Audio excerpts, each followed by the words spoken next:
లేవ్యాకాండము 24వ అధ్యాయము 10వ వచనం నుండి చదువుతున్నాను. ఇశ్రాయేలీయురాలకు ఒక స్త్రీకిని ఐగుప్తీయుడకు ఒక పురుషునికిని పుట్టినవాడొకడు ఇశ్రాయేలీల మధ్యకు వచ్చెను. ఆ ఇశ్రాయేలీయురాలి కుమారునికి ఒక ఇశ్రాయేలీయునికి పాళెములో పోరు పడగా ఆ ఇశ్రాయేలీయురాలి కుమారుడు యెహోవా నామమును దూషించి శపింపగా జనులు మోషే యొద్దకు వాణ్ణి తీసుకుని వచ్చిరి. వాని తల్లి పేరు షెలోమీతు. ఆమె దాను గోత్రికుడైన దిబ్రీ కుమార్తె. యెహోవా ఏమి సెలవిచ్చునో తెలుసుకుని వరకు వానిని కావలిలో ఉంచిరి. అప్పుడు యెహోవా మోషేకి ఇలాగ సెలవిచ్చెను, శపించిన వానిని పాళెము వెలుపలికి తీసుకుని రమ్ము. వాని శాపవచనమును వినిన వారందరూ వాని తల మీద తమ చేతులుంచిన తర్వాత సర్వసమాజము రాళ్లతో వాని చావగొట్టవలెను. మరియు నీవు ఇశ్రాయేలీలతో ఇట్లనుము, తన దేవుని శపించువాడు తన పాప శిక్షను భరింపవలెను. యెహోవా నామమును దూషించువాడు మరణశిక్ష నొందవలెను. సర్వసమాజము రాళ్లతో అట్టి వానిని చావగొట్టవలెను. పరదేశీయ గాని స్వదేశీయ గాని యెహోవా నామమును దూషించిన ఎడల వానికి మరణశిక్ష విధించవలెను. ఇందులోని విషయాలు ఈరోజు మనం జ్ఞాపకం చేసుకుందాం. నామము అంటే పేరు. నామము అంటే పేరు. పేరుని శపించిన, పేరుని దూషించిన, పేరుని వక్రంగా మాట్లాడిన రాళ్లతో కొట్టి చంపేయాలట. అది ఎవరి పేరు? దేవుని పేరు. అంటే దేవుని పేరు వాడొద్దా? వాడనప్పుడు దేవుడు నా పేరు యెహోవాని ఎందుకు చెప్పుకోవడం? వాడు గౌరవానికి సూచనగా, మహిమకు గుర్తుగా, అంతేగాని ఆయనకు అవమానం కలిగేలా లేకపోతే హేళన కలిగించేలా ఆయన పేరును మనము ఉచ్చరించకూడదు. ఇక్కడ ఏం జరిగింది? ఇందులోని చరిత్ర ఏంటి తెలుసుకునే ముందు నేను మీతో మాట్లాడాలనుకుంటున్న పర్సన్ ఎవరంటే ఇందులో షెలోమీతు. ఏం పేరండి? షెలోమీతు. ఈ పేరు కలిగిన వారు 8 మంది ఉన్నారు బైబిల్ గ్రంథంలో. షెలోమీతు అని పేరు కలిగిన వారు ఎంతమంది ఉన్నారండి? 8 మంది ఉన్నారు. వారిలో మనం మాట్లాడుకుంటున్న ఈ షెలోమీతు ఎవరు అంటే దాను గోత్రికుడైన దిబ్రీ అనే వ్యక్తికి కుమార్తె. అర్థమైందండి? యాకోబు గారికి ఎంతమంది పిల్లలు? వాళ్ళలో దాను పేరు కలిగిన ఆయన ఒక ఆయన ఉన్నారు. ఆ వంశంలో నుండి వచ్చినటువంటి దిబ్రీ అనే ఆయనకి కూతురే ఈ షెలోమీతు. ఈమె జీవితంలో నుండి కొన్ని ప్రాముఖ్యమైన విషయాలు ఈరోజు మనం నేర్చుకోవాలి. షెలోమీతు జీవితాన్ని నేర్చుకునేటప్పుడు గుర్తుండాల్సింది ఏంటి అంటే ప్రతి తల్లి ఎలా బ్రతకాలి దేవుని కొరకు. తల్లి సరిగా బ్రతకకపోయినా, తల్లి సరిగా నేర్పకపోయినా పిల్లల జీవితం ఏమవుతుందో నేర్పే పాఠమే ఈరోజు పాఠం. ఈ షెలోమీతు ఇశ్రాయేలీరాలు, తండ్రి దాను గోత్రం. కానీ మీకు పెళ్ళయింది. అంటే పెళ్ళయిందంటే ఆమె కుమారుడు రాళ్లతో కొట్టి చంపబడినవాడు. అంటే వివాహం అయి ఉండాలిగా. నేను అడుగుతాను, షెలోమీతు భర్త పేరు ఎందుకు రాయలేదు? షెలోమీతు కొడుకు పేరు ఎందుకు రాయలేదు? షెలోమీతు భర్త గోత్రం పేరు ఎందుకు రాయలేదు? నా మాట అర్థమైంది మీకు? ఈమెకు పెళ్ళయింది, కుమారుడు ఉన్నాడు అంటే భర్త ఉండాలి కదా. ఉండాలి. చేసుకుందా, ఉంచుకుందా, లేకపోతే అతను చెరచడం వల్ల భార్య అయిందా, కారణాలు మనకొద్దు. కానీ ఈమె వివాహిత అయినప్పుడు తన భర్త పేరు ఎందుకు రాయలేదు? ఆ భర్త వల్ల పుట్టిన కొడుకు పేరు ఎందుకు రాయలేదు? వాళ్ళు ఏ వంశం నుంచి వచ్చారు, ఏ గోత్రం నుంచి వచ్చారో ఎందుకు రాయలేదు? ఆమె తండ్రి ఇంటి వారిని గురించి ఎందుకు రాయించారు? ఏంటి, పెళ్ళైన తర్వాత ఆడపిల్ల ఏ పేరు మోస్తుంది? ఏ ఇంటి పేరు మోస్తుంది? ఎవరి గౌరవాన్ని నిలబెట్టాలని కోరుకుంటుంది? ఎవరి గౌరవం నిలబెట్టాలని మనం కూడా నేర్పిస్తాం. భర్త ఇంటి వారే కదా. మరి అవేవి రాయకుండా ఈ సంగతులు ఎందుకు రాయించారు ఈ సందర్భంలో దేవుడు అనేది మీరు జ్ఞాపకం చేసుకుంటే ఇక్కడ విషయం ఏంటో చెప్పనా? ఈమె భర్త ఒక ఐగుప్తీయుడు కదా. ఇశ్రాయేలీయురాలైన ఆమెకు ఐగుప్తుడైన వ్యక్తికి పుట్టిన కొడుకు యెహోవా నామాన్ని దూషించింది. అంటే షెలోమీతు కుమారుడు ఒక రకంగా చెప్పాలి అంటే మిశ్రమ జాతి. తల్లి ఇశ్రాయేలీరాలు, తండ్రి చెప్పాలందరూ తండ్రి ఐగుప్తుడు అంటే వీళ్ళు ఇశ్రాయేలీలు అంటే యాకోబు గారు 70 మందితో ఐగుప్తు దేశం వెళ్ళిన తర్వాత అక్కడ 400 సంవత్సరాలు ఉన్నప్పుడు అక్కడ వాళ్ళని వివాహం చేసుకోవాలి. వాళ్ళలో వాళ్ళు కాకుండా ఐగుప్తీయులను కూడా వివాహాలు చేసుకొని ఉండొచ్చు. కానీ ఈ సందర్భంలో మీకు ఒక విషయాన్ని చెప్తాను, ఇది బైబిల్లో లేదు కానీ బయట ఉన్న విషయం మీకు చెప్తాను. అదేంటంటే ఈ ఐగుప్తుడు ఎవరో కాదట. షలోమీతు చేసుకున్న ఈ ఐగుప్తుడు ఎవరు అంటే బయట ఉన్న విషయం సుమా బైబిల్లో లేదు. నేను దీన్ని యాక్సెప్ట్ చేయలేను కానీ బయట ఉంది కాబట్టి మీరు ఎప్పుడైనా వింటే బయట కూడా వింటారు కాబట్టి మీరు డౌట్ రాకుండా ముందే చెప్తున్నా. ఈ ఐగుప్తుడు ఎవరు అంటే మోషే చంపాడే ఒక ఐగుప్తుడిని. ఎక్కడ? నా పిల్లల కష్టాలు, నా ప్రజల కష్టాలు చూడాలని వెళ్ళినప్పుడు ఒక ఇశ్రాయేలీడు ఒక ఐగుప్తుడు కొట్టుకున్నారు. అప్పుడు మోషే గారు ఏం చేశారు? ఐగుప్తుని కొట్టి పూర్తి చేశాడు. తెల్లారి ఇద్దరు ఇశ్రాయేలీలు కొట్టుకున్నారు. అప్పుడు ఇద్దరిని ఎవరిని చంపలేడుగా మరి. అందుకని సోదరులారా మీరు అన్నదమ్ములు కదా, మీరు ఎందుకు కొట్టుకుంటున్నారు అంటే, నేను నువ్వు ఐగుప్తుని చంపినట్టు నన్ను చంపుదాం అనుకున్నావా అన్నాడు. ఆ మాటకే కదా అక్కడి నుంచి వెళ్ళిపోయారు మోషే గారు. చాలామంది పండితుల అభిప్రాయం ఏంటో చెప్పనా, ఆ కొట్టి చంపబడ్డాడే ఐగుప్తుడు అతడే ఈ షెలోమితు భర్త అని చెప్తారు. అయ్యుండొచ్చు. అది మీరు దీన్ని ఇలాగే తీసుకోవాలి. అర్థమైందా? ఎందుకన్నారు వాళ్ళు అంటే కూడా నేను ఒక రీజన్ చెప్తాను. ఇప్పుడు ఈ షెలోమితు కుమారుడు ఉన్నాడు కదా, ఐగుప్తీడికి షెలోమితికి పెట్టిన కుమారుడు ఉన్నాడు కదా, ఇతను ఏం చేశాడు? మరో ఇశ్రాయేలుడితో పోట్లాడాడు. బాగా వినాలి, మరో ఇశ్రాయేలుడితో పోట్లాడాడు, కొట్లాడుతున్నాడు. ఈ కలహ స్వభావం తండ్రి నుంచి వచ్చుండొచ్చు అనడం కోసమే ఇలా తీసుకొని మాట్లాడుతున్నారు బయట వాళ్ళు. అయ్యుండొచ్చు, ఉండొచ్చు వరకే. ఎందుకంటే తన తండ్రిదే స్వభావం పోట్లాడే స్వభావం. పోట్లాడబట్టే కదా మోషే గారి కోపం వచ్చింది, ఐగుప్తుడు కాబట్టి చంపబడ్డాడు. అదే స్వభావం అదే లక్షణం ఇతనికి పడింది. ఇతను కూడా ఒక ఇశ్రాయేలీయుడితో గొడవ పడుతున్నాడు. అందుకే పండితులు అనుకున్నారు లేదా పెద్దవాళ్ళు అని చెప్పిన మాట ఏంటి అంటే ఆ స్వభావమే ఇతనిలో కనబడుతుంది కాబట్టి ఈ ఐగుప్తుడు అతనే అయ్యుండొచ్చు. ఏది ఏమైనా ఇతను కూడా కలహప్రియుడు. ఎవరు? ఈ ఐగుప్తునికి పుట్టిన కుమారుడు. మరి తండ్రి స్వభావం అదే అయినప్పుడు పిల్లలు అదే చేస్తారుగా. మీరు బాగుంటే మీ పిల్లలు బాగుంటారు, మనం బాగుంటే మన పిల్లలు బాగుంటారు. మీరు లేస్తే వాళ్ళు లేస్తారు, మీరు చదివితే వాళ్ళు చదువుతారు, మీరు చెప్తే వాళ్ళు చెప్తారు, మీరు పాడితే ఇదే కదా పాట పాడుతున్నావు. మరి వాళ్ళ నాన్న అలాంటి వాడైనప్పుడు వాడు మంచి ఎందుకు నేర్చుకుంటాడు? కానీ ఇక్కడ ఒక ఆప్షన్ ఉంది, ఏంటో చెప్పనా? తల్లి ఇశ్రాయేలీయురాలు. శిశువుకి మొదటి గురువు తల్లి. ఆ తల్లి సరిగా చేయలేదు కాబట్టే నేరం ఇక్కడికి వచ్చింది. ఎందుకు అంత ఇన్ఫర్మేషన్ ఇచ్చారో తెలుసా? షెలోమితు గారి గురించి గోత్రం, వంశం, తండ్రి ఇశ్రాయేలీయుడు. ఇన్ని ఉండి కూడా తన కుమారుని దేవుని కొరకు పెంచలేదు కాబట్టే ఆ వంశావళి చిట్టా రాయించాడు దేవుడు.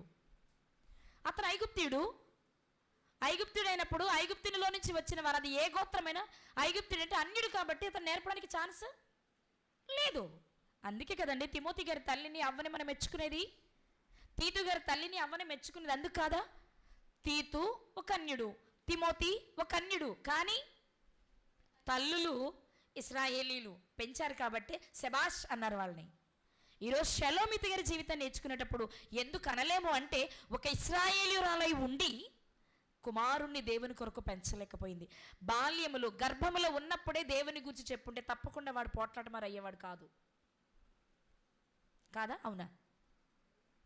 చెప్పండి, అవునా కాదా? 100%. ఎందుకో చెప్పనా? తండ్రి తల్లిని గర్భవతి వరకు చేస్తాడు దేవుని ప్రణాళిక ప్రకారం చిత్తం చొప్పున. కానీ గర్భంలో 9 నెలలు శిశువుకి పాఠాలు నేర్పేది తల్లే. ఆకలైతే లోపల బేబీకి కూడా ఆకలి అవుతున్నప్పుడు ఎవరు బయటికి చెప్పాలి? తల్లే చెప్పాలి. లోపల బిడ్డకి ఏదైనా ఇబ్బంది కలిగి నొప్పి వస్తే ఎవరు బయటికి చెప్పాలి? తల్లే చెప్పాలి. ఇన్ని చెప్పాలి అంటే లోపల ఉన్న వాడికి పాఠాలు కూడా ఎవరు నేర్పాలి కదా? అంటే మీకు మాట చెప్పనా, ఇశ్రాయేలీయురాలైనటువంటి ఈ దిబ్రీ కుమార్తె అయిన షెలోమిత్కి గర్భములో ఉన్నప్పటి నుంచే పిల్లవాడికి చెప్పే అవకాశం ఉన్నా సద్వినియోగం చేసుకోలేదు. కాబట్టే ఇదిగో ఈమె వంశం, ఈమె తండ్రి, ఈమె గోత్రం అంత వృధా అని చెప్పడానికి ఆ వంశపు లిస్ట్ ఇచ్చారు దేవుడు. కానీ ఎందుకు తండ్రి పేరు, తండ్రి వంశం, తండ్రి గోత్రం ఇవ్వలేదు అంటే వాళ్ళ అన్యులు కాబట్టి, ఐగుప్తీయులు కాబట్టి. కానీ చాలామంది చెప్పే మరొక అభిప్రాయం ఏంటో చెప్పనా, షలోమిత్తు అనే పేరుకి అర్థం సమాధానము లేక శాంతి. కానీ ఆమె జీవితంలో లేనిదే అది ఏది, సమాధానమే లేదు. ఎందుకు లేదు అంటే చాలామంది చెప్పే అభిప్రాయం ఏంటి అంటే, ఈ ఐగుప్తుడు ఉన్నాడు కదా, షలోమిత్తుని వివాహం చేసుకున్న వ్యక్తి ఉన్నాడా, అతను ఎవరు? షలోమిత్ భర్త ఎవరండి? పేరు లేదుగా, మరి మనం ఐగుప్తుడు అనే చెప్పుకోవాలి కదా. ఈ ఐగుప్తుడు పోట్లాట మారని చదువుకున్నాం కదా మనం. ఒకవేళ మోషే గారు చంపిన వ్యక్తి ఈ వ్యక్తి అయ్యుంటే అతను ఎలాంటి వాడు? తగాదాల కోరు కదా. చాలామంది చెప్పే అభిప్రాయం ఏంటంటే, అతను తగాదాల కోరే కాదండి, జులాయి కూడా చెడు తిరుగుతూ ఆడపిల్లల్ని ఆట పట్టించి ఆడపిల్లల్ని వాడుకుని వదిలేసేవాడు. అలా వచ్చుంటుంది. అలా జీవితంలో, షలోమితు జీవితంలో ఆమె వివాహం అలా జరుగుండొచ్చు అనే అభిప్రాయం కూడా ఉంది. ఇప్పుడు అలాగే జరిగితే ఈమె జీవితంలో శాంతి ఉందా? మామూలుగా ఆలోచిద్దాం. షలోమితు గారు ఒక ఇశ్రాయేలీ కుటుంబంలో జన్మించింది. బాగా చెప్పాలి అంటే అబ్రహాం, ఇస్సాకు, యాకోబు గారిలా వంశావళిలో వచ్చిన మానసపుత్రిక, అంతే కదా. ఆ కుటుంబంలో నుంచి వచ్చిన వారసురాలు కదా ఆమె, అవునే కదా. దాను గోత్రంలో నుంచి వచ్చింది. వీళ్ళందరికీ ఇశ్రాయేలుకు మూలపిత్రుడు ఎవరు? విశ్వాసులకు తండ్రి అబ్రహాము గారు. అక్కడి నుంచి మనం ఆలోచించుకుంటూ వస్తే ఈమె చాలా చక్కగా చిన్ననాటి నుండి భక్తిగా పెరిగే ఉంటుంది, చెంగును ఎగురుతూనే ఉండుంటుంది, ప్రార్థనాపూర్వకంగా బ్రతికే ఉండుంటుంది అనుకుందాం. ఒక యాంగిల్, రెండు కోణాలు చూపిస్తాయి ఈమెలో మీకు ఈరోజు నేను. ఆ పితరుల నుండి వచ్చిన భక్తి ఈమెకు వచ్చుంటే చాలా భక్తిగా పెరుగుండాలి. ఇంత భక్తిగా పెరిగిన ఈమెను అతను జులాయి అయితే ఖచ్చితంగా ఏడిపించి పాడు చేసి ఉండాలి. దీనాగారిలా షెకెము, హమోరు కుమారుడైన షెకెం ఏం చేశాడు? దీనాన్ని పాడు చేశాడు. నిజంగా దీనాకి ఇష్టం ఉందా, ఆమెకి ఉందంటే లేదని చెప్తాం. కేవలం చూడాలని వెళ్ళింది ఆమె, అంతే. ఆ దేశపు కుమార్తెని చూడాలని వెళ్ళారు తప్ప ఆ దేశంలో ఒక రాకుమారుడు ఉన్నాడట, మంచి అందగాడట, వాళ్ళ నాన్న మంచి బలవంతుడట, వాళ్ళ మాట అందరూ వింటారట, నా అందాన్ని చూపించి ఆయన మోహించాలనేమి వెళ్ళలేదు ఆవిడ. మామూలుగా వెళ్ళింది, కానీ జరగరానిది జరిగింది. ఇప్పుడు ఇదే విషయాన్ని మనం దృష్టిలో పెట్టుకుంటే, అదే వంశంలో గోత్రంలో నుండి లేక అదే ఇశ్రాయేలులో నుండి వచ్చినటువంటి ఈ షలోమితు కూడా భక్తి కలిగింది అయ్యుంటే, ఈ జులాయి ఒకవేళ ఆమె ఏమైనా చేశాడు అనుకుందాం ఒక యాంగిల్లో, అంటే ఐగుప్తుడిది తప్పనుకుంటే, ఇప్పుడు ఆమె జీవితంలో ఏముంది? మామూలుగా అయితే మంచి ప్రార్థనాపరుడైన వ్యక్తిని, భక్తి కలిగిన వ్యక్తిని, దేవుడిచ్చిన అందమైన వ్యక్తిని, వివాహ హృదయం అంతరంగం అందంగా ఉన్న వారిని చేసుకోవాలని గనక ఒకవేళ షలోమితు గారు అనుకుని ఉంటే, ఆమె జీవితం ఏమైంది? ఇప్పుడు నాశనమైనట్టే కదా. ఒక జులాయి చేతులు పడి ఆమె జీవితానికి ఏం మిగిలింది? సంతోషం ఉంటుందా? ఇక తప్పదు కాబట్టి కాపురం చేయాలి, కానీ నచ్చిన వ్యక్తి అయితే కాదు కదా, అవునా కాదండి. ఇది ఒక యాంగిల్. ఒకవేళ ఈమె కూడా మంచిది కాదనుకుందాం, ఈమె కూడా ఎంతసేపు లోకాన్ని చూడాలి, అందాలు చూపించాలి, 10 మందికి నేను గొప్పగా కనబడాలి అనుకునే తత్వమే ఈమెది అనుకోండి. ఈమె తత్వానికి ఆయన మనస్తత్వానికి కలిసింది కాబట్టి అతను వచ్చి ఇద్దరు ఒకరి చూపులో ఒకరు కలిసి ఒకవేళ అలా అయిందనుకోండి, అలా అయినా కొడుకు పుట్టుండొచ్చు. ఏది ఏమైనా ఈమె జీవితాన్ని కనుక మనం పరిశీలన చేస్తే, ఎవరి జీవితాన్ని? షలోమితు గారి జీవితాన్ని పరిశీలన చేస్తే, ఈమె వైపు తప్పవని కానివ్వండి, అతని వైపు తప్పైనా అవ్వనివ్వండి, ఇద్దరి వలన ఒక కుమారుడు పుట్టాడు. ఆ కుమారుని వలన అయితే మాత్రం అసలు శాంతే లేదా మీకు. భర్త ఒకవేళ ఈమె మంచిదై భర్త చెడ్డవాడై ఉంటే భర్త వలన సంతోషం లేదు. ఒకవేళ ఈమె కూడా అలాంటిది అయితే, ఇద్దరు ఒకటే కాబట్టి దొంది అన్నట్టు ఒకవేళ ఉన్నా, ప్రతి తల్లి ప్రతి తండ్రి కోరుకునేది ఏంటంటే, మా బ్రతుకులు ఎలాగో తెలుసో తెలియకో తప్పైపోయింది, మా పిల్లలన్నా బాగుండాలనుకుంటాం కదా. కానీ మరి ఆ కుమారుని వలన ఆ తల్లికి సంతోషం మిగిలిందా? ఒక్కటి మీరు ఆలోచించండి. మన కళ్ళ ముందు మన పిల్లల్ని రాళ్లతో కొట్టి చంపేస్తుంటే తట్టుకోగలిగిన తల్లులు ఇక్కడ ఎంతమంది ఉన్నారు? చేతులు ఎత్తండి. రాళ్లతో మన కళ్ళ ముందండి, మన కళ్ళ ముందు మనం బ్రతికే ఉన్నాం, మనం ఆరోగ్యంగానే ఉన్నాం, మనం మంచిగానే ఉన్నాం, కానీ మన కుమారుడు తప్పు చేసి భయంకరమైన శిక్షకు మన కళ్ళ ముందే ఒక్కొక్కరు రాళ్ళు విసిరి గాయపరిచి చంపేస్తూ ఉంటే చూసి తట్టుకోవడం ఏ తల్లి వల్ల కాదు. కానీ మనం అనుకుంటున్నాం షలోమితు గారికి ఆ బాధ అనుకుంటున్నాం, కానీ ఇండైరెక్ట్గా మనం చేసేది కూడా అదే. ఆ రోజు డైరెక్ట్గా రాళ్లతో కొట్టి చంపడానికి షెలోమితి గారు కారణం అయ్యుండొచ్చేమో, కానీ ఈరోజు ఇండైరెక్ట్గా మన పిల్లలు నరకానికి వెళ్ళడానికి కారణం మనమే అవుతున్నాం.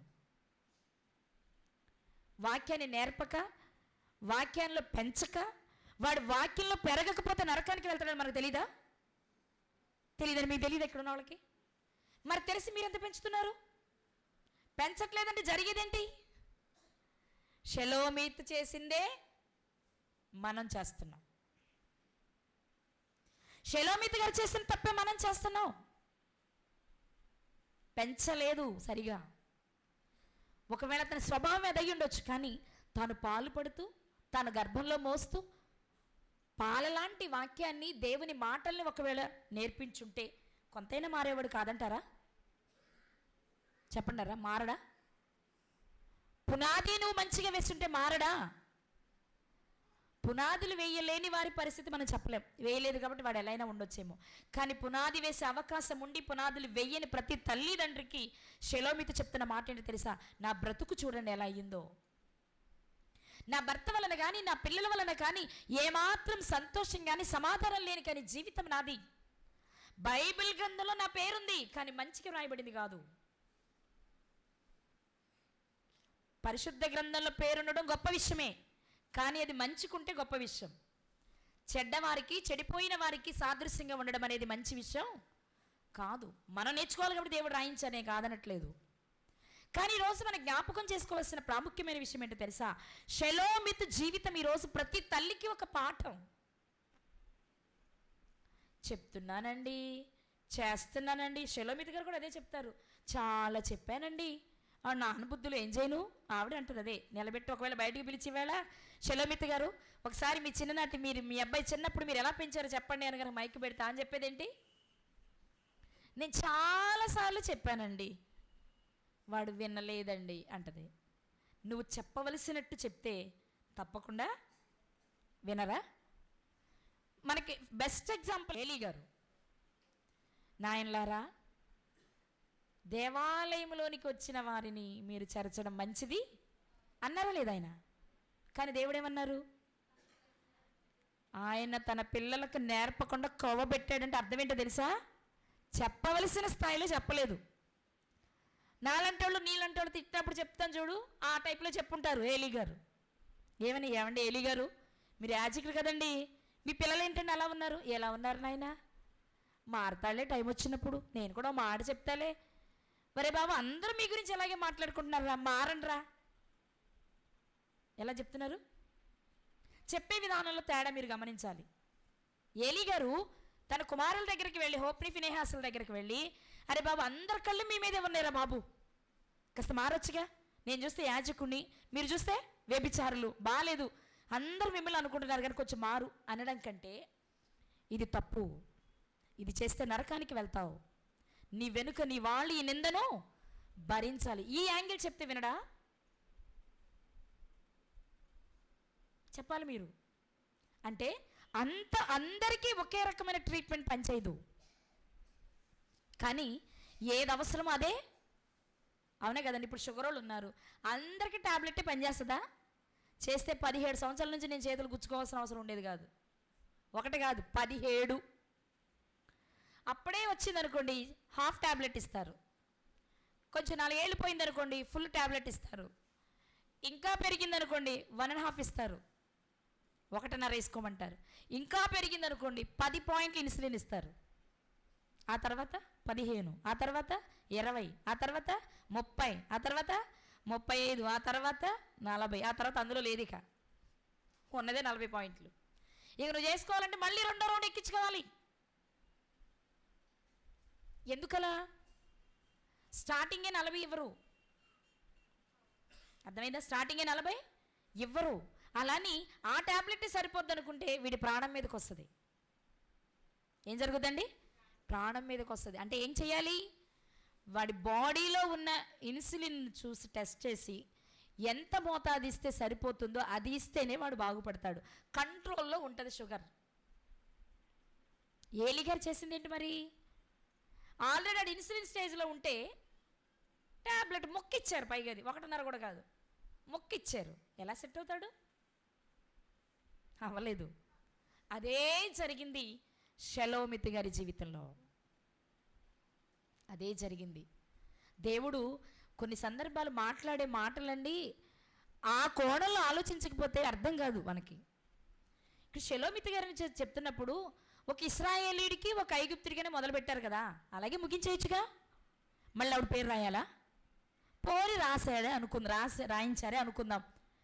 మరి ఆమె పేరు రాయించినప్పుడు భర్త పేరు ఎందుకు రాయించలా?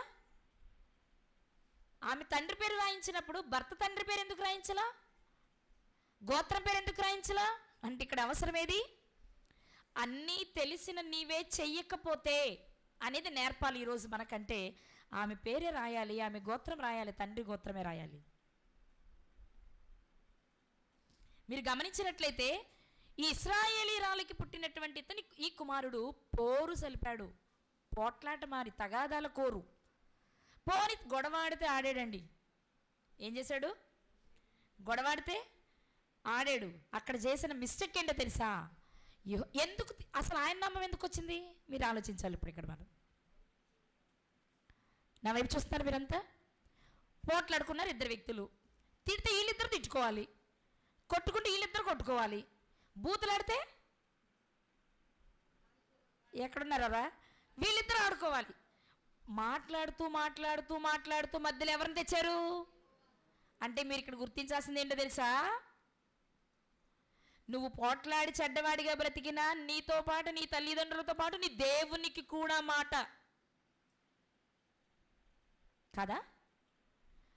మనం ఇప్పుడు పోట్లాడుతున్నాం అనుకున్నా, అబ్బో చెప్పేవాళ్ళే పెద్ద ఓకేను, ఆవిడ అన్నీ బాగానే చెప్పుదిలే, పోట్లాడితే బూతులాడద్ది అంటే అయిపోయాయి. బూతులాడింది నేనే, కానీ ఎవరి మీదకి వెళ్ళారు? ఇంత చెప్పి బూతులాడద్ది అనగానే ఎవరి మీదకి వెళ్ళింది అది? మనకు తెలియకుండానే దేవుని నామని అవమానపరిచే కార్యక్రమాలు ఇవి. మనం ఆయన ఏం తిట్టలేదు, ఎదుటి వాళ్ళే ఆయన తిట్టమని చెప్పలా. కానీ మనం కొంచెం భక్తిగా ఉండగానే, భక్తిలో కొంచెం సన్నగిల్లాం అనిపించగానే వెంటనే వెళ్ళేది ఎక్కడికో తెలుసా? దేవుని దగ్గరకే అని నేర్పడానికే ఈమె జీవితాన్ని రాయించారు దేవుడు. ఇతను కూడా ఇశ్రాయేలీయులతో గొడవ పడుతున్నాడు, కానీ నరనరాల్లో ఏం జీర్ణించుకునుంది? నేను ఐగుప్తీయుడిని. మా నాన్నెవరు? ఇశ్రాయేలుని తోటోడు తిట్టేటప్పుడు యెహోవా నామమును ఎందుకు దూషించుంటాడు?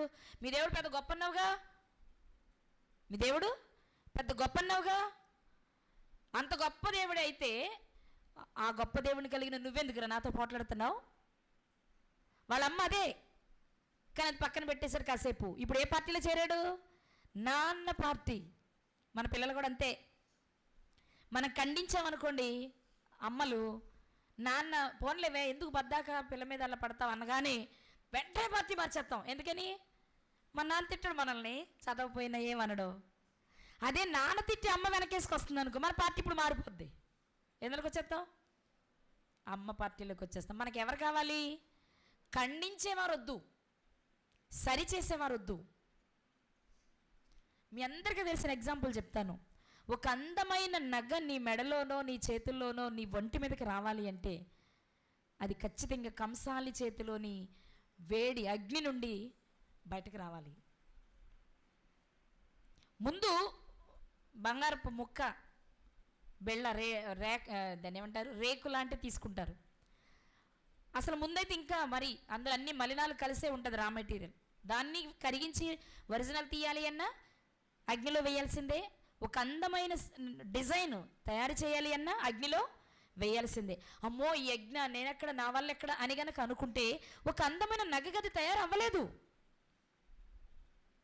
నీ మెళ్ళ దగదగ మెరవాలి అన్నా, నీ చేతులకు తలతల మెరవాలి అన్నా, ఆ రూపాన్ని సంతరించుకోవాలి అంటే అది అగ్నిలో కాలాలి. అగ్నిలో నేను కాలలేను అంటే దానికి అందమైన రూపం వచ్చే అదృష్టం లేదు. అంతేందుకు గతంలో కూడా మనం చెప్పుకున్నాం కదా, శిలవా శిల్పానివా. ఒక అందమైన శిల్పంగా అందరూ తెచ్చి షోకేసులు పెట్టుకునే గాజు బొమ్మలా ఉండాలి అంటే ఉలి దెబ్బలది తినాలి శిల్పి చేతిలో. చక్కకపోతే ఒక బండరాయిలాగా, బట్టలు ఉతికిన బొండరాయిలాగా ఉండిపోతుంది అంతే. ఒక రాయి అయినా, ఒక నగ అయినా ఒక అందమైన రూపాన్ని సంతరించాలి అంటే దానికి వచ్చే శిక్షణది భరించాలి కదా కదా. మరి ఇది భరించలేకపోతే, నీ పిల్లలకు ఆ విషయాన్ని నేర్పే ప్రయత్నం చేయకపోతే షలోమితు కంటే దారుణమైన స్థితిలో లేమా మనం? నేను చెప్పలేనండి, చెప్పకుండా ఎందుకుంటానండి అంటున్నావా? అంటే ఇది ఎవరికో అవసరం అన్నమాట. అది అలాగే తీసుకోవాలి తప్ప అక్క నన్నే చూసి చెప్పింది అనకండి. మిమ్మల్ని మామూలుగా చూస్తున్నాను, మీ అయ్యి నాకు అవసరం లేదు. ఒకవేళ నాకేనేమో, ఇప్పుడు మీ అందరు బాగున్నానేమో, నాకేనేమో నా కొడుకుని నేను సరిగా పెంచలేకపోతున్నానేమో, ఏదో నిలబడి అందంగా పాట పాడుతున్నాడు, నిలబడి 4 మాటలు చేతులు ఊపు కూడా చెప్పేస్తున్నాడు అనుకున్నా, లోపల అంతరంగం ఎలా ఉందో ఆ అంతరంగాన్ని సరిచేసే స్థితిలో, సరైన స్థితిలో తల్లిగా నేను లేనేమో. ఇది నాకు కూడా, ఇది నాకు కూడా ప్రియులరా. ఈరోజు దేవుడు మనతో మాట్లాడుతున్న విషయం, షలోమితు గారి జీవితంలోని కొన్ని విషయాలు మీరు ఇక్కడ గమనిస్తే, ఒక ఐగుప్తీనికి ఒక ఇశ్రాయేలునికి పుట్టిన కుమారుల్లో మీరు ఎప్పుడు గమనించండి, వాళ్ళల్లో మంచి కంటే నెగిటివ్ ఉన్నదే ఎక్కువ పడుతూ ఉంటుంది. అందుకే దుష్ట సాంగత్యము వాడినే చెరుపును. మీరు ఎక్కడ తీసుకోండి, ఏది మనం పడకూడదు అనుకుంటామో, ఏది మనకి నచ్చదు అనుకుంటామో అవే దిగుతాయి మన పిల్లల్లో. ఎందుకు? మన సహనాన్ని పరీక్షించడానికేమో కదా. షలోమితు ఒక ఇశ్రాయేలీరాలు కదా, ఎంతో కొంత భక్తి తెలిసిన కుటుంబంలో నుంచి వచ్చింది కదా, ఒక అన్యుని చేసుకోవాల్సి వచ్చింది. ఎందుకో మనకు తెలియదు. ఒకవేళ ఎందుకు వచ్చినా చేసుకున్న తర్వాత అయినా కనీసం కనీసం కనీసం తన గర్భాన పుట్టే పిల్లలనైనా దేవుడి కొరకు పెంచాలనే ఆలోచన యునికే గారిలా రాకపోతే ఎలా? యునికే గారి పేరు ఉంది జీవ గ్రంథం, పరిశుద్ధ గ్రంథంలో. ఒక అన్యుణ్ణి వివాహం చేసుకున్నా, చెప్పాలి, ఒక అన్యుణ్ణి వివాహం చేసుకున్న తన కొడుకుని దేవుని కొరకు పెంచిన తల్లిగా. షలోమితు గారి పేరు కూడా ఉంది బైబిల్ గ్రంథంలో. ఒక ఇశ్రాయేలీరాలు అన్యుడిని పెళ్లి చేసుకున్న దేవుని కొరకు పెంచలేదు తన కుమారుణ్ణి. ఎవరి పేరులా ఉండాలనుకుంటున్నారు మీరు జీవితాలు? షలోమితు పేరు అందంగా ఉందండి, అర్థం కూడా చాలా బాగుంది, సమాధానం అనుకుంటున్నావా? పేరులో మాత్రమే ఉంది ఆమెకి సమాధానం, జీవితంలో లేదు. భర్త చెడ్డోడైనా భరిస్తుందండి భార్య, పిల్లలు దుర్మార్గులైతే తట్టుకోలేదు. ఎందుకంటే అటెళ్ళొచ్చి ఇటెళ్ళొచ్చి ఏమ్మా మీ అబ్బాయి అంట, ఏమ్మా మీ అమ్మాయి అంట అంటే ఆ మాటే ఇరిటేషన్ వచ్చేస్తుంది మనకి. మంచి తల్లి అయితే వెంటనే వాడిని తీసుకెళ్ళి కూర్చోబెట్టి బోధ చేసి, నానా ఇది మనకు తగదురా, మనం ఇలా ఉండకూడదురా, ఇలా చెయ్యాలిరా అని చెప్పుద్ది. అయినా వినలేదు 4 తిట్టుద్ది, అయినా వినలేదు అనుకోండి 4 కొట్టుద్ది. ఇవన్నీ ఎప్పటి వరకు? ఒక స్టేజ్ వరకే. స్టేజ్ దాటిన తర్వాత మన వల్ల కాదు. అది చెడ్డ తల్లి అనుకో, మా అబ్బాయి ఒక్కడేనా ఏంటి, మా అమ్మాయి ఒక్కతేనా ఏంటి, నీకే ఎప్పుడు నీ కళ్ళు మా అమ్మాయి మీదే ఉంటాయి. వాళ్ళమ్మాయి చేయట్లేదా, వాళ్ళమ్మాయి చేయట్లేదా, వాళ్ళమ్మాయి చేయట్లేదా? దేశంలో ఎవరు లేరు అంటున్నావంటే వాడు మారుతాడా? నేనంట షలోమితు గారు అలాగే ఉన్నారేమో. ఏం చేయనండి, మరి వాళ్ళ నాన్న ఐగుప్తుడు కదా, వాళ్ళ నాన్న పోట్లాడి మారాడు కదా, అయ్యే పడ్డాయి, మరి నేను మాత్రం ఏం చేయను. తప్పించుకోవడానికి ప్రయత్నం చేయకు, నీ వంతు ప్రయత్నం చేయి, మారుతాడేమో. ప్రార్థన చేయి, మారుస్తాడేమో దేవుడు. లేరా చరిత్రలో ప్రార్థించి బిడ్డల జీవితాలు మార్చుకున్న తల్లులు లేరా? మంచి మాటలు చెప్పి దేవుల్లో పెంచిన తల్లులు లేరా? ఒకవేళ ఇప్పుడు గర్భంలోనే నేర్పే అవకాశం మనకు లేకపోవచ్చు, నేను కాదన్ను, ఎందుకంటే మనకి ఇప్పుడిప్పుడే తెలుస్తుంది వాక్యం. కానీ ఇప్పుడైనా ప్రార్థనాపూర్వకంగా దేవుని మీద మన భారం వేస్తే చేయరా? తప్పకుండా చేస్తారు. ఎంత చేస్తారో చెప్పనా? 7వ సంవత్సరం విశ్రాంతి దినం లాంటి వాడు నీ కొడుకు అయితే, నీ కొడుకుకి వాడి కొడుకుకి వరకు కూడా నీ మాటలు వినేలా చేయగలడు దేవుడు. నువ్వు ఇప్పుడు అనుకుంటే. అర్థమైందా నా క్యాలిక్యులేషను? 7వ సంవత్సరం విశ్రాంతి కొరకు 6వ సంవత్సరంలోనే ఇచ్చాడు దేవుడు. 7, 8, 9వ సంవత్సరం వరకు సరిపడు. మనం కూడా మన చిత్తాన్ని మన ఇష్ట ప్రకారం కాకుండా దేవుని చిత్తానికి మనం అప్పగించగలిగితే, ప్రభువా నిజంగా వీడు గర్భంలో ఉన్నప్పుడు నాకు తెలియలేదు నాయనా, నాకు ఇప్పుడు అర్థమవుతుంది, నేను వాడి కొరకు కష్టపడకపోతే వాడి తర్వాత 1000 తరాల వారికి నేను నష్టాన్ని కలిగించిందని అవుతాను కదా. దయచేసి అలాంటి దౌర్భాగ్యపు తల్లిగా నన్ను ఉంచొద్దు ప్లీజ్. నా తప్పు, నా పితరుల తప్పు ఏదైనా కారణం కానీ నా కొడుకుని బాగు చేయవా, నా కూతుర్ని బాగు చేయవా, మా అమ్మాయికి వాక్యం మీద ఇష్టాన్ని కలిగించవా, మా అమ్మాయి వాక్యం చదివేలా చేయవా, చదివింది వినేలా చేయవా, వినేది అర్థమయ్యేలా చేయవా అని మనము దేవుని పాదాలు పట్టుకుంటే మన పిల్లల్లో మార్పు రాదంటారా? మనం అడిగేది యథార్థ హృదయంతో అడిగితే, మనం అడిగేది యథార్థ హృదయంతో అడిగితే. అలా అడగలేదంటారా యూనికే గారు? అడగలేదంటారా? ఆమె ఏమడిగిందో చెప్పనా? భర్తని మార్చుకుంది అంటే కుమారుడికి నేర్పడానికి, కుమారుణ్ణి మార్చుకుంది అంటే ప్రార్థన సహాయం లేకుండా చేసి ఉండదు ఆవిడ. ఒకటి విశ్వాసం, రెండు ప్రార్థన జీవితం. ఈ రెండేనండి మన జీవితంలో ఏది సాధించడానికి ఆయుధాలు. ఇవి రెండు మనకు రెండు కళ్ళు అయితే మనం చూడలేని ప్రపంచమే ఉండదు దేవుని విషయంలో. ప్రార్థన, విశ్వాసం అనేవి మనకు రెండు కళ్ళైతే ఇవాళ రెండు కళ్ళతో ప్రపంచాన్ని ఎన్ని చూస్తున్నామో దేవునిలో అన్ని ఆశ్చర్య కార్యాలు చూడగలం కదా. మనం 119:18 చదువుతాం. ఏమని? నీ ధర్మశాస్త్రం నందు ఆశ్చర్యకరమైన సంగతులు చూచినట్లు అని నువ్వు ప్రార్థన చేస్తే నువ్వు కాదు, నీ పిల్ల పిల్ల పిల్ల 1000 తరాలు చూస్తాయి. నీ తరమే చూడలేకపోతుందంటే, నీ పిల్లలే చూడలేకపోతున్నారంటే లోపం ఎక్కడ జరుగుతుంది? మన దగ్గరే.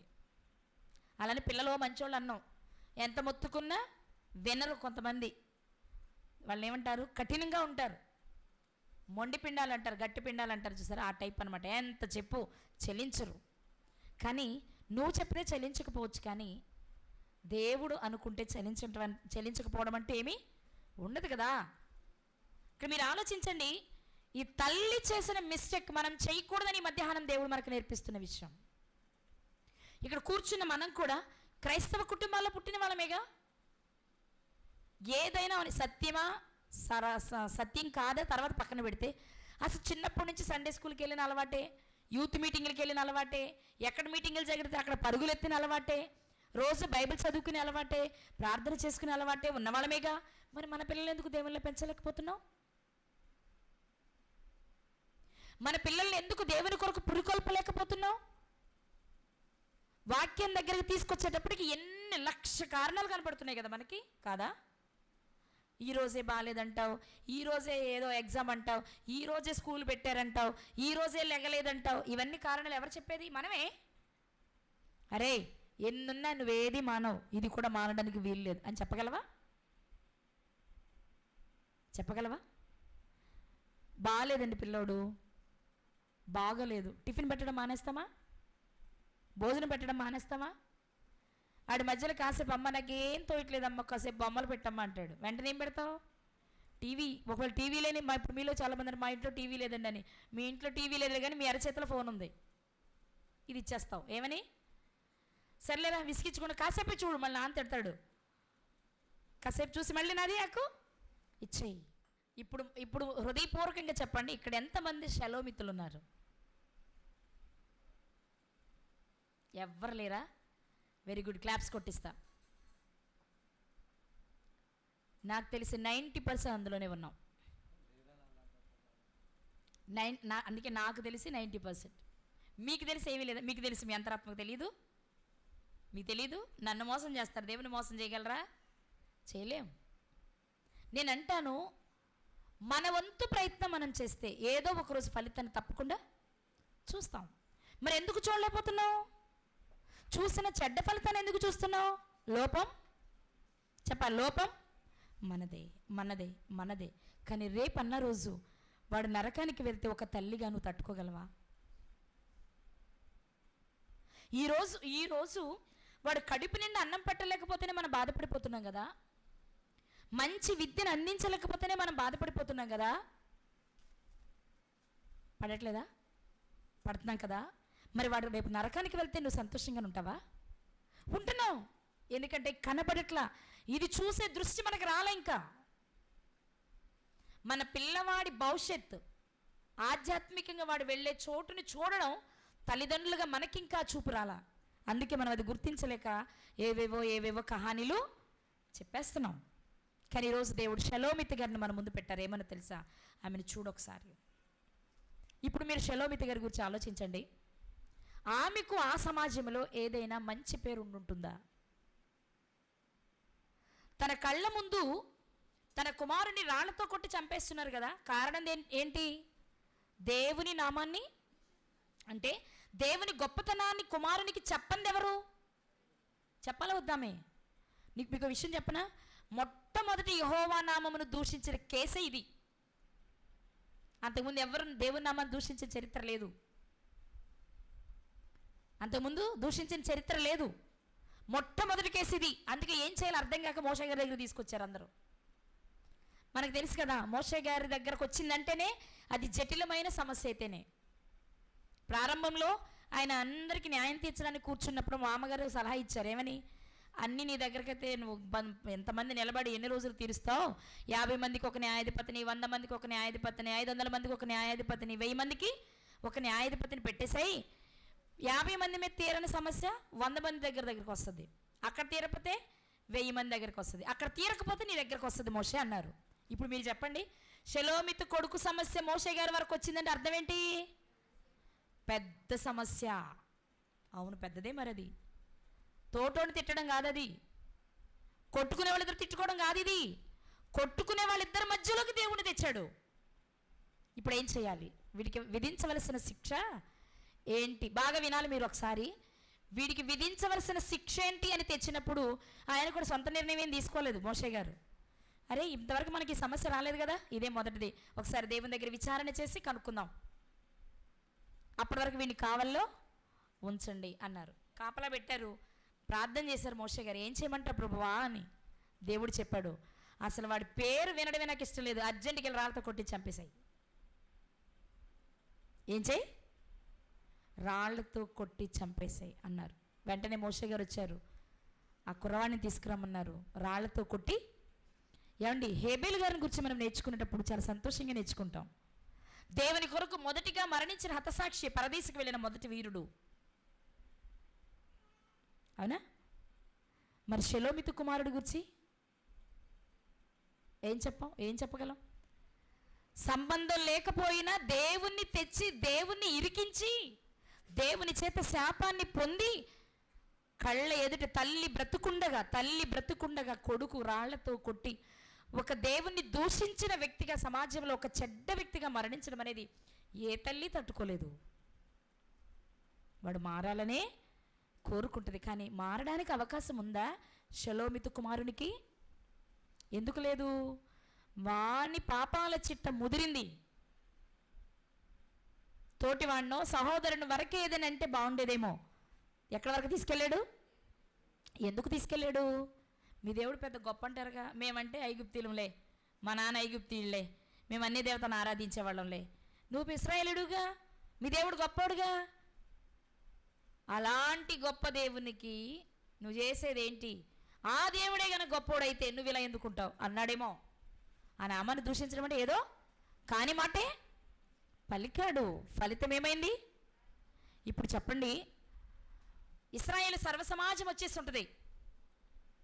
ఇశ్రాయేలీల సర్వసమాజం పోగైపోయి ఉంటుంది. మోషే గారు నిలబడ్డారు, షెలోమితు నిలబడింది. షెలోమితు కుమారుని మధ్యలో నిలబెట్టారు. కాసేపు మీరేం చేయాలి?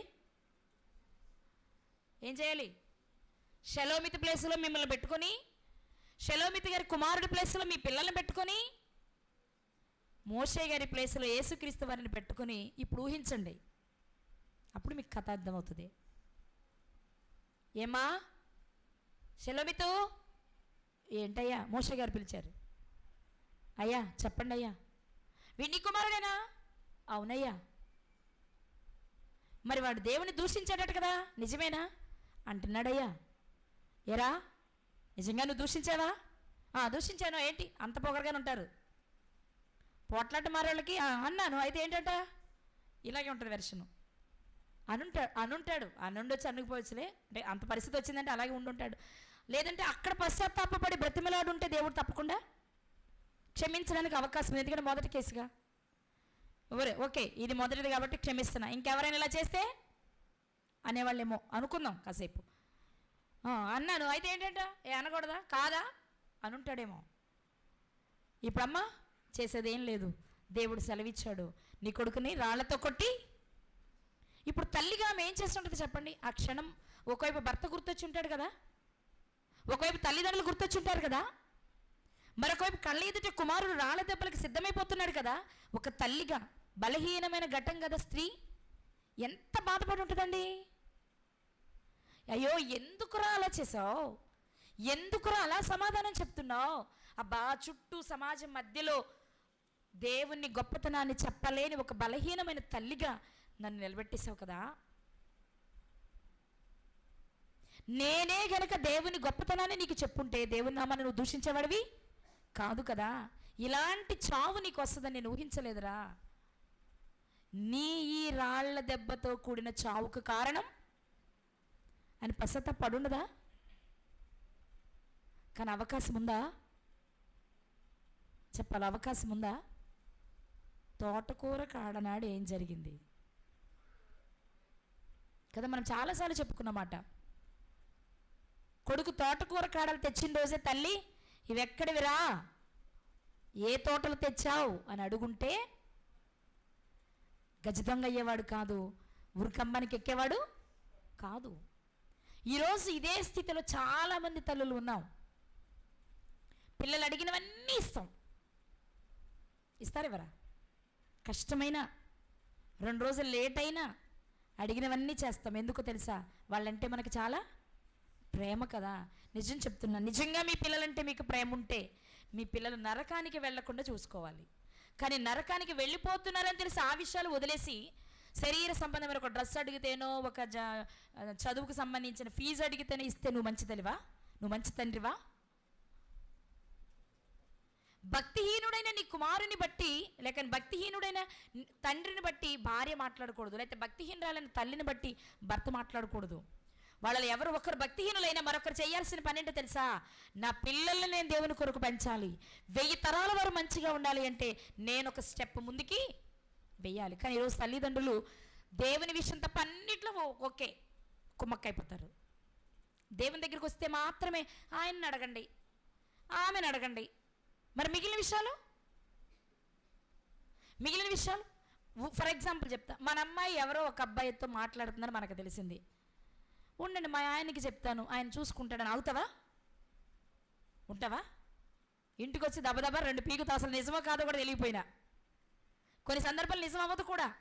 ఎవరో చెప్తారు గాలికి వాళ్ళు మన పిల్లలంటే గెట్టినోళ్ళు, కానీ ఈ లోపే మనం టపటప 2 వేసేస్తాం. ఏంటి నువ్వు చేసే పని? మాకు అవమానం తేవాలనుకుంటున్నావా? నీకు అంత కావాలంటే చెప్పు, మేమే మంచి సంబంధం చూసి పెళ్ళి చేసేస్తాం అంటాం కదా. అక్కడ భర్త చెప్పే వరకు ఆగలేదు కదా. మరి నీ పిల్లడు నరకానికి వెళ్ళిపోతున్నాడని తెలిసి ఇక్కడెందుకు సైలెంట్గా ఉన్నావు? మీ ఆయనకి చెప్పాలని చూస్తున్నావు. అదే భర్త కొన్ని విషయాలు నేను అంత దూరం ఆలోచించలేనండి, మా ఆవిడని అడిగి చెప్తా అంటాడా? ఒకవేళ అదే పరిస్థితి ఉన్నా నేను ఆలోచించుకొని చెప్తాను అంటాడు, కానీ మా ఆవిడని ఆలోచించి చెప్తాను అనడు. అక్కడ తనను తాను కాపాడుకోవడానికి ప్రయత్నం చేస్తాడు. అదే పిల్లల్ని దేవునిలో పెంచే విషయం వస్తే ఇదంతా ఎవరు చేయాలండి? తల్లి కదా. మరి ఆవిడ చూసుకుంటుంది, నాదేం సంబంధం లేదు, చేతులు కడుక్కుంటారు అక్కడ. కానీ దేవుడు మిమ్మల్ని కూడా లెక్క అడుగుతాడు తెలుసా? ఎవరిని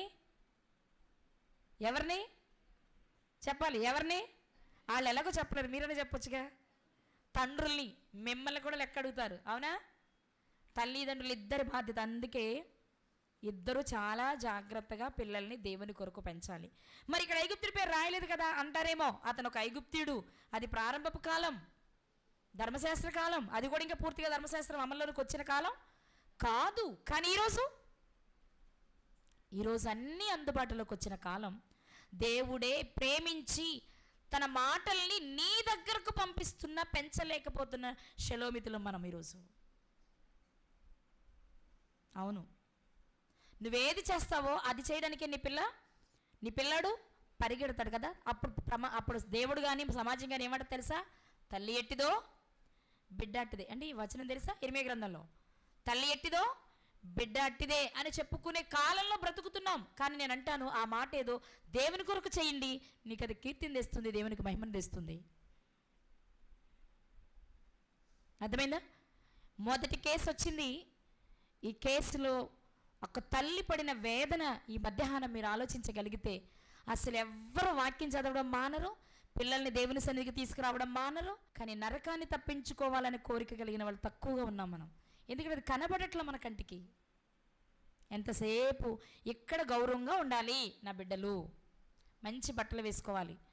అమ్మ మా క్లాసులో ఈరోజు మంచి డ్రెస్ వేసుకొచ్చిందే వేణా అంటది వాణి. ఇంటికి వచ్చి వెంటనే అమ్మ సాయంత్రం బయలుదేరద్ది షాపింగ్కి. ఎందుకని? ఆమె వేయగలదా? నా కూతురు ఇదా? రేపు మనమ్మాయి యూనిఫామ్ ఉన్న ఆ రోజు క్యాన్సిల్. అమ్మ తెచ్చిన కొత్త డ్రెస్ వేసుకొని వెళ్ళిపోతుంది. ఎందుకు? కూతురు అడిగింది. నిజమే, తల్లిదండ్రులు చేయడం తప్పని కూడా నేను అన్నాను. మన పిల్లలు గౌరవంగా ఉండాలనుకోవడం తప్పే కాదు. కానీ ఇవన్నీ ఆలోచించే మనం ఆధ్యాత్మిక విషయంలో ఎందుకు ఆలోచించలేకపోతున్నాం? అది నా పాయింట్. అమ్మ 119 కీర్తన అందరూ చదివేశారే 100 చరణాలు, నేను ఇంకా 30లోనే ఉన్నానే అన్నప్పుడు, అమ్మో నువ్వు ఇలా ఉంటే ఎలాగా? ఈరోజు అవసరమైతే స్కూల్ మానేసే, కాలేజ్ మానేసే, పని మానేసే, డ్యూటీ మానేసే, ఇంట్లో పని కూడా చేయొద్దు, అన్నీ నీకు అందిస్తా, కూర్చొని చదువుకో అని తల్లులు ఉన్నారా? మరి అదే కదా అనాలి? అది కాదు అనాల్సింది? చెప్పరంటారా? అమ్మ వాడికి ప్రైజ్ వచ్చిందంటే నీకు నెక్స్ట్ ప్రైజ్ రావాలి, వాడికి ఫస్ట్ ర్యాంక్ వచ్చిందంటే నెక్స్ట్ నీకు ఫస్ట్ ర్యాంక్ రావాలి. మరి వాడికి వాక్యం అంతా వచ్చేసిందంటే అక్కడెందుకు పోటీ పడట్లేదు? కాబట్టే నీలాంటి వారి కొరకు ఒక పాఠం పొందుపరిచానమ్మా. మీ తరంలో వస్తుంది ఒక ముసలమ్మ, ఆమె చెప్పుద్ది షెలోమితి గురించి అని నన్ను పంపించారు మీకు. అవును, ఈరోజు మీరు ఫీల్ అయినా సరే ఇక్కడ కూర్చున్న వారిలో షెలోమితులమే చాలామంది ఉన్నాం. పైకి ఏదో నటిస్తున్నాం భక్తి కలిగిన వారిలా, కానీ ఆ భక్తిని ఆశ్రయించే స్థితిలో, మన పిల్లల్ని దేవుళ్ళు పెంచే స్థితిలో అయితే మనం లేం. ఈరోజు సమస్య వస్తే ప్రార్థించడం కానీ దైవజనుల దగ్గరకు పరిగెత్తే స్థితిలో మన పిల్లలు ఉన్నారా? చెప్పరేంటారా? ఉన్నారా? లేరు. నాలంటూ గుయ్యు అంటే కానీ చెప్పలేక ఏదో ఒకటి చెప్తారు నా మొఖానికి. ఓ పద్దాక అరుస్తున్నావు కదా, ఇదిగో విను, ఇదిగో నాది సమస్య ఇదే, నీ చేత అయితే ప్రార్థన చేయి అన్నట్టు. అంతేకాని మాకు దైవజనులు ఉన్నారు, వారి వాక్యంతో మమ్మల్ని బలపరుస్తారు. శరీర సంబంధంగా మేము పడిపోయినా, తొట్టిల్లినా బలపరిచి మరలా మమ్మల్ని విశ్వాస జీవితంలో నిలబెట్టేవారు ఉన్నారని ఫస్ట్ ఫోన్ మాకు చేసే వాళ్ళు ఎవరు లేరు. ఓకే, నాకు చేయకపోయినా పర్వాలా, నువ్వు ఆయన అడుగు, చాలా సంతోషం. అక్కడికి వెళ్ళవు, ఇక్కడికి రావు. సమస్యను అనుభవించి అన్నీ కోల్పోయిన తర్వాత వస్తావు. కానీ ఇదే పని నువ్వు మొదట చేస్తే మంచి ఫలితాన్ని చూడటమే కాదు, నీ వెనకొచ్చే నీ సహోదరులు అనేక మందికి నువ్వు మాదిరి కదా. అవును, రత్నక్క సమస్య వచ్చినప్పుడు ఏం చేసింది? ప్రార్థన చేసిందట. రత్నక్క సమస్య వచ్చినప్పుడు ఏం చేసింది? వాక్యం చదివిందంట. రత్నక్క సమస్య వచ్చినప్పుడు ఏం చేసింది? సువార్త ప్రకటనకి వెళ్ళిందట అని కదా మన గురించి చెప్పుకోవాలి. కానీ అది ఎక్కడుంది? ఆవిడ చేస్తుంది, ఆవిడకి పన్నా పట్ట, ఆయన చక్కగా కారులో తిప్పుతాడు, తిరుగుద్ది. ఇలాగే అనుకుంటున్నారు మీరు. కారులో కూర్చోవద్దు, కానీ వెళ్ళాలండి. దేనికి? పరలోకం కోసం. ఇంకేవైనా అయితే ఏవి మనల్ని మార్చలేవు. మనకు కావాల్సింది పరలోకమైనప్పుడు నువ్వు పరిగెత్తు, నీ వెనకాల నీ పిల్లల్ని పరిగెత్తింప చెయ్యి. అప్పుడు నిన్ను షెలోమిత్ పేరులో నుంచి యునికే పేరు దగ్గర తెస్తారు నిన్ను దేవుడు. ఈరోజు ఇద్దరిని మన ముందు పెడుతున్నారు. ఒకరు షెలోమిత్ గారు, మరొకరు యునికే గారు. ఏంటి వాళ్ళిద్దరి జీవితాల పొందిక అంటే, ఇద్దరు అన్యులు పెళ్లి చేసుకున్న వారే, ఇద్దరు స్త్రీలే, ఇద్దరికి పిల్లలు ఉన్నారు, ఇద్దరికి కుమారులు ఉన్నారు. కానీ ఒక తల్లి దేవుని కొరకు పెంచలేదు, ఒక తల్లి దేవుని కొరకు పెంచింది. ఇద్దరు పేర్లు ఉన్నాయి పరిశుద్ధ గ్రంథంలో. కానీ మంచికి ఒకరిని జ్ఞాపకం చేసుకుంటాం, చెడుకి మరొకరిని జ్ఞాపకం చేసుకుంటాం. ఎక్కడున్నాం మనం? నేను అంటున్నా, ఈరోజు మనం చాలా అదృష్టవంతులం. మన పిల్లల్ని దేవుని కొరకు పెంచే అదృష్టం మనకు నిజం చెప్తున్నా. కానీ ఈరోజు దేవుడు చెప్తున్న మాట, నువ్వేది చేస్తే నీ పిల్లలు అది చేస్తారు. నీకు నాకు ఈరోజు దేవుడు చెప్తున్న మాట, నువ్వు చేసేది మంచిది చేయమని. నువ్వు చేసేది మంచిది చెయ్యి. లేదు అంటే షెలోమిత్ పేరు పక్కన నీ పేరు కూడా పెద్ద బోర్డుతో ఉంటుంది. మంచి ఆహారం ఇస్తున్నావా? మంచి వస్త్రాలు ఇస్తున్నావా? మంచి విద్యను ఇస్తున్నావా? సమాజంలో పేరు ఇస్తున్నావా? అవి ఇవ్వాల్సిందే. తల్లిదండ్రులు కానీ మా బాధ్యత శరీరానికి సంబంధించిన ఇవ్వాల్సిందే. కానీ వీటికంటే ఎక్కువగా దీనికి ఇవ్వాలి. పద్దాక వాక్యమేనా? ఎప్పుడు బైబిలేనా? ఎప్పుడు చదివేనా? ఎప్పుడు పాటలేనా? ఎప్పుడు సువార్తేనా అంటున్నావా? అయితే నీ పేరు ఎక్కడుంటుంది? చెప్పాలి, ఎక్కడ ఉంటుంది? షెలోమిత్ గారి పక్కన ఉంటుంది. ఉంచుకుంటారు అక్కడ? వద్దండి. ఒకవేళ నీ పిల్లాడు కష్టం అనుకున్నా, ఇబ్బంది పడినా 1 సంవత్సరం కష్టపడతాడు, ఆ తర్వాత దానికి వాడే అలవాటైపోతుంది. దేనికైనా అలవాటైపోద్ది. మన బాడీకి ఉన్న తీరది, మన మనసుకున్న తీరది. అలవాటు చేయడంలో దోషం జరుగుతుంది. ఇక్కడ అవకాశం ఉండి చేయకపోవడం దేవుని దృష్టిలో తప్పు. ఈరోజు షెలోమితి గారిని పెడితే అక్కడ వ్రాయబడిన మాట 15 వచనం చదవాలండి మనం.